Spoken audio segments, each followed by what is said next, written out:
Holy City Center Radio, this is episode 162, and I am your host, Christian Sanger. Today is Monday, August 21st, 2023.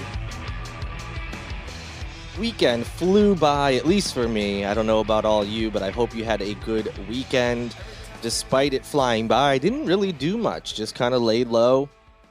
Watched some preseason NFL. I know that's so exciting for all of you.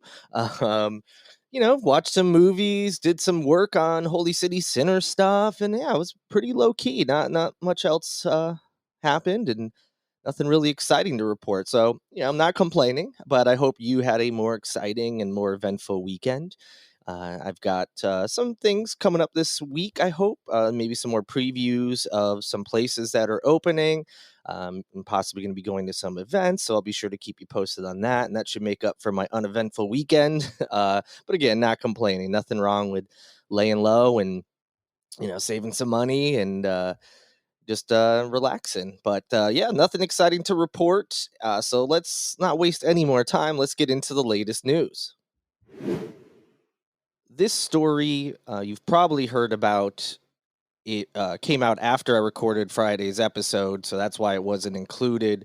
But it sounds like, almost something out of a true crime, documentary or movie or something like that. A sad situation, and hopefully there'll be some answers for the families and friends of the victim. But authorities are investigating after a nude female body washed ashore on Folly Beach early on Thursday morning. Officials with the Folly Beach Public Safety told News 2 here in town that beach walkers discovered the body around 5:53 a.m.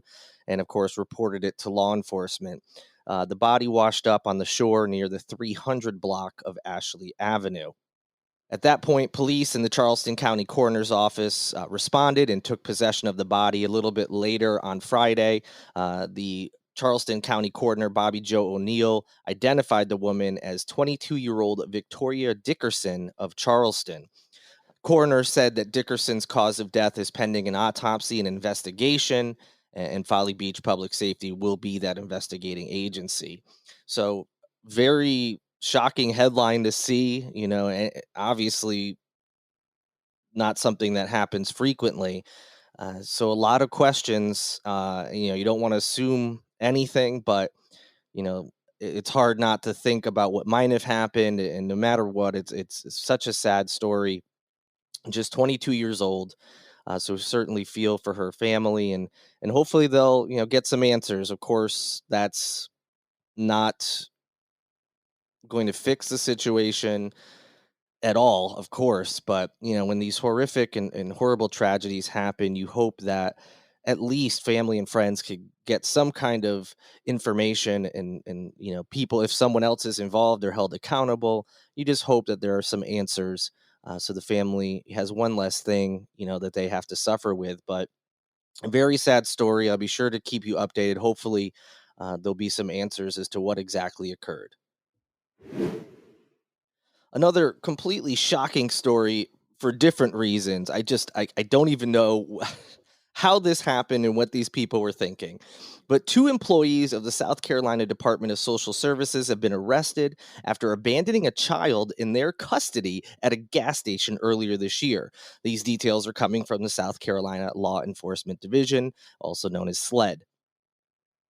This past Monday, so a week ago today, SLED charged 42-year-old Michelle Lorraine Holmes, a DSS case manager, with unlawfully placing a child at risk and willfully abandoning a child, which is a felony, according to a news release from SLED. A second DSS case manager, 26-year-old Marcus Antonio Hutchins, was charged with criminal conspiracy. That is also a felony. The pair were transporting a child to the Spartanburg County DSS office on March 6th when they stopped at a gas station on Fair Forest Road in Spartanburg. This information is coming from an affidavit. The child had been placed in DSS custody by the Spartanburg County Sheriff's Office as what they call a foreign national with no known family in South Carolina. The child's age has not been disclosed so far. Hutchins took the child to a public bathroom inside the gas station while Holmes waited in the car. Once the child was in the bathroom, Hutchins exited the store and the 2 case managers just left the property. When the child, who had limited knowledge of English, was unable to find Hutchins or Holmes, a gas station employee called 911. Hutchins and Holmes later arrived at the DSS office, and they led a supervisor to believe that the child had just wandered off. For their part, DSS declined to comment on the arrests when they were asked to by the state newspaper. However, they did provide a little bit of information saying that Hutchins and Holmes are no longer with the department. Yeah, that's probably a good idea. Both of the defendants were booked at the Spartanburg County Detention Center. The South Carolina Attorney General's office will be the ones prosecuting the case. Now, if they're found guilty, Hutchins could face a fine and up to 10 years in prison. That's according, of course, to South Carolina law. Holmes could be fined up to $5,000 and face up to 5 years in prison. Just an unbelievable story. People who are tasked with taking care of children abandon one at a gas station and just hope somehow things are going to work out okay. What were they thinking? There's obviously no good reason to do that. But what in their brains is like, yep, this is the course we need to take here. Just unbelievable. Thankfully, they are not working in that department anymore and should face consequences. Now, of course, they have their day in court. This is assuming everything that's been alleged by SLED in their investigation is true. So, of course, there's always a chance that something's not right or something's missing. But from the looks of it, from what SLED is saying anyway, just a horrible, horrible situation, and just unbelievable that they would do something like that. Just atrocious. And again, assuming what I just went over is true, here's hoping they certainly are held accountable and face some form of punishment. The Charleston County School District recently filed a pretty interesting lawsuit. This one is against several social media platforms, and the school district is alleging that the platforms have had a negative impact on the development of students. The attorney representing the school district is Marlon Kimpson, a former state senator who is now working with the Biden administration, said CCSD is suing those social media platforms because they believe they are intentionally targeting students, which is adversely affecting their mental health. The companies that are named in the lawsuit include Facebook and Instagram's parent company, known as Meta, along with Snapchat, TikTok, and YouTube's parent company, Google. The 239-page lawsuit says and mentions several studies and some data that support the way CCSD alleges the features on these social media apps are designed to cause children who use them to become addicted. We've seen these types of stories before. I'm sure you've seen headlines and documentaries or, shows, news reports about social media and all the different trappings that can happen with anybody, but especially with children. And I'm sure you've seen some of these reports, just like everyone else has, that social media is causing all sorts of mental health issues in children. As well as adults for that matter. So none of that should be surprising, but I am a little surprised that a school district is saying, hey, we've seen this stuff and we need to hold them accountable on behalf of our students. It's interesting that they're the ones who ultimately brought the lawsuit. So, due to these, and I guess I have to say alleged ill effects of social media, even though we've seen these studies and reporting and things, but I guess it's still alleged. Despite, or I should say, due to these alleged ill effects social media has had on CCSD students, which in turn they say had led to an increase in costs for mental health resources, CCSD is hoping the lawsuit will hold the social media platforms accountable. Gibson said that there will be an answer to the lawsuit within 30 days. It's obviously less than that now since this story is a couple days old at this point. But we should hear some kind of answer soon. And then it'll be assigned to a multi-district court out in California. I'll be sure to keep you posted on that lawsuit. You may have seen this bizarre looking tower, for lack of a better term. Uh, and the Charleston City paper has dubbed it a toilet roll pole. And you may have noticed it where the Septima P. Clark Parkway bends to start Interstate 26. If you haven't noticed it yet, you probably will now. But this like tower-like structure recently popped up over there along the Crosstown. And yeah, the city paper is right. It is kind of shaped like 3 rolls of toilet paper, like stuck on top of just a tower structure, like a pole. So what the heck is this thing? Well, the city paper looked into it. They were able to get an answer from the city. It's actually some kind of communications tower that is allowed by the Federal Communications Commission, aka the FCC. A Charleston City spokesman, Jack O'Toole, told the city paper that under federal and state regulations, the city is strictly prohibited from imposing design standards on these so-called transmission towers. So supposedly, because of these strict restrictions, it's basically like, hey, we're going to put this here and this is what it looks like, and there's not much the city can do about it, at least according to the city of Charleston. That's how it works. O'Toole went on to say that Mayor Tecklenburg is reaching out directly to the city's federal and state representatives to see what exactly can be done to allow for more local and citizen input before these types of power towers are built. Don't know if they're going to get anything worthwhile back. If the answer is basically going to be like, sorry, it is what it is. But yeah, they don't look great. I was very confused the first time I saw it. I was like, wait, what is that?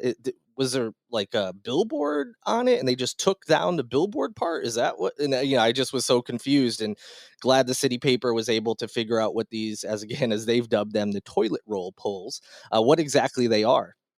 And if there's one, there's going to be more that are coming eventually. And it would be nice if they weren't so ugly looking. But at the same time, when it comes to these communication tower designs and things, sometimes just like cell phone towers or anything else that is built, they're not always the prettiest, and that's not really the goal that they're setting out for with these things. They have more important aspects to it that they are trying to make sure work properly. But it would be nice to somehow dress it up a little, or at least just not make it look so bizarre. Don't know if that's going to happen. I wouldn't hold your breath. But yeah, next time you're on the Crosstown and heading, whether it's Mount Pleasant or North Charleston, you're heading that way and you hit the I-26 where it's just starting, kind of bends around a little bit. You'll definitely see it off on the right hand side. A current professional football player. He actually is a free agent and not on a team at this moment, but is not retired from the sport, is making some not so good headlines here in the Charleston area. Robert Quinn, who was a standout at Fort Dorchester High School, was arrested on August 18th on hit and run and assault charges. Police say he rammed a pickup truck into four vehicles and then slapped a woman across the face before fleeing a residential neighborhood. Quinn, who is 33 years old, was taken into custody by Summerville police and booked into the Dorchester County Jail. That happened a few days after the alleged incident. Quinn is charged with one count of third-degree assault and battery, one count of hit and run of an attended vehicle, four counts of hit and run property damage, and one count of striking fixtures adjacent to a highway. He was released from the county jail on his own recognizance following an August 18th bond hearing. That is according to court records. Quinn went on to star at the University of North Carolina after graduating from Fort Dorchester. And then in 2011, he was a first round pick in the NFL draft. Specifically, he was picked number 14 overall by the then St. Louis Rams. They are now in LA. Over his career, Quinn played for some other teams, the Miami Dolphins, Dallas Cowboys, Chicago Bears, and most recently the Philadelphia Eagles. As I mentioned, though, he's currently a free agent. So back to the incident, police reports indicate that the defensive end may have been drinking on the evening of August 15th when he is accused of committing the hit and runs and the assault. Officers responded to the scene, located a partially empty bottle of Crown Royal Apple whiskey on the passenger floorboard of his abandoned red Ford F-150. So indications, and I'm sure people hearing this made the assumption, not a very big leap, that hey, hit and run, bizarre behavior, then running from the scene. Yeah, he may have been drinking and didn't want to get some kind of DUI charge. So police are thinking that's what happened, but because they didn't locate him for a couple days, there's really no way to prove that, it would appear. But we'll see, how this all plays out.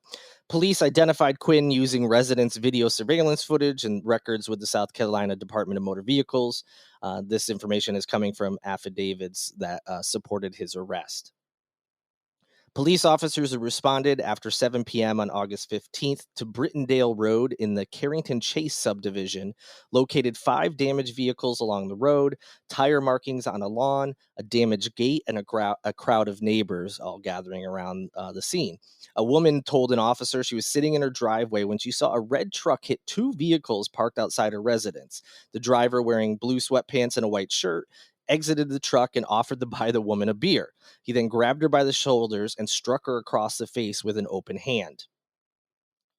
Neighbors then told police that the suspect then fled on foot behind the residences.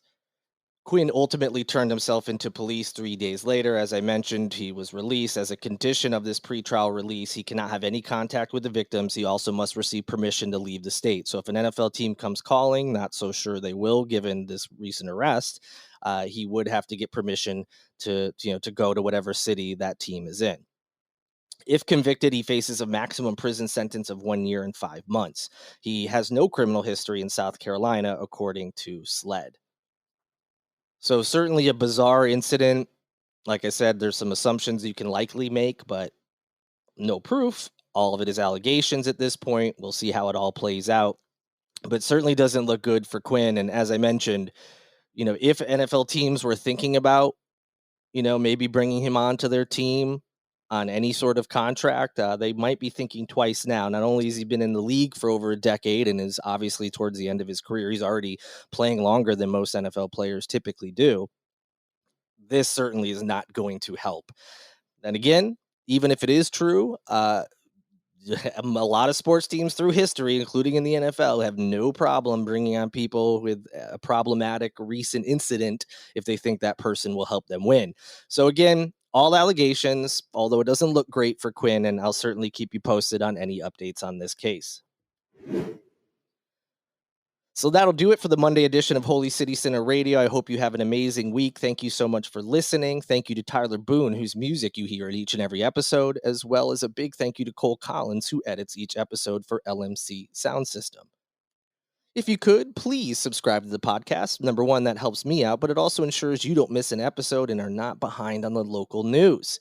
And of course, other things that can help, liking, reviewing, rating, all that stuff, whatever you can do on the platform you are listening on. If you can interact with my podcast in any way, that helps out a lot. You can also take an extra step and be an even better fan of Holy City Center Radio by going to patreon.com/Holy City Center, signing up for one of those support tiers, or going to holycitycenter.com/shop and picking up some sweet Holy City Center merchandise. I will talk to you again on Wednesday. Until then, good night and good luck.